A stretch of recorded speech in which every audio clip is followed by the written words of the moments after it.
Hello বন্ধুরা, আমি এখন আছি ঝিনাইদহ জোহান ড্রিম ভ্যালি পার্কের সামনে। আপনারা গেটটা দেখতে পাচ্ছেন না, গেটের ভিডিওটা করতেছি।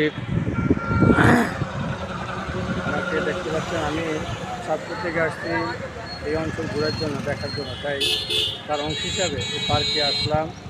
ঢোকার আগে ভিডিওটা করতেছি, আপনারা দেখতে পাচ্ছেন, দেখতে থাকুন। আমি এখন কাউন্টার দিকে যাচ্ছি। কাউন্টারে দেখতে পাচ্ছেন যে কাউন্টার ড্রিম ভ্যালি। ঢোকার আগে কাউন্টারটা অনেক দর্শনার্থী আসছেন।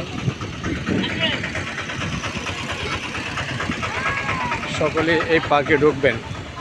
ঢোকার আগে আপনাদের সামনে এই ছোট্টটি ভিডিও করলাম, ভিতরে ঢুকে বাকি ভিডিওটাও দেখাবো।